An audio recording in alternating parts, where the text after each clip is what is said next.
Runway থেকে উড্ডয়নের ঠিক আগে বিমানের গতি কিভাবে তীব্র গতিতে বাড়তে থাকে জানেন? মুহূর্তেই যেন একটা রকেটের মতো ছুটে চলে।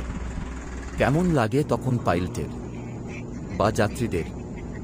এই রোমাঞ্চকর অভিজ্ঞতার পেছনে রয়েছে দারুণ কিছু তথ্য। ঠিক কত কিলোমিটার গতিতে উড্ডয়ন হয়, আর কেনই বা এত গতি প্রয়োজন? সব জানতে হলে ভিডিওটা একদম শেষ পর্যন্ত দেখুন। মিস করলে কিন্তু অনেক কিছু মিস করবেন। আর এইরকম মজার ও তথ্যভিত্তিক কন্টেন্ট পেতে চাইলে এখনই চ্যানেলটা সাবস্ক্রাইব করে ফেলুন।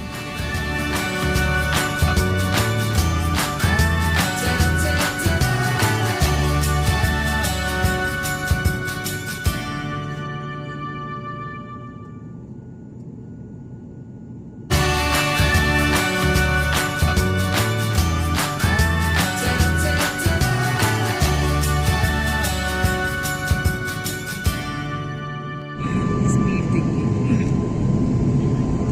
सिस्टम बाहर में देखिए, बस और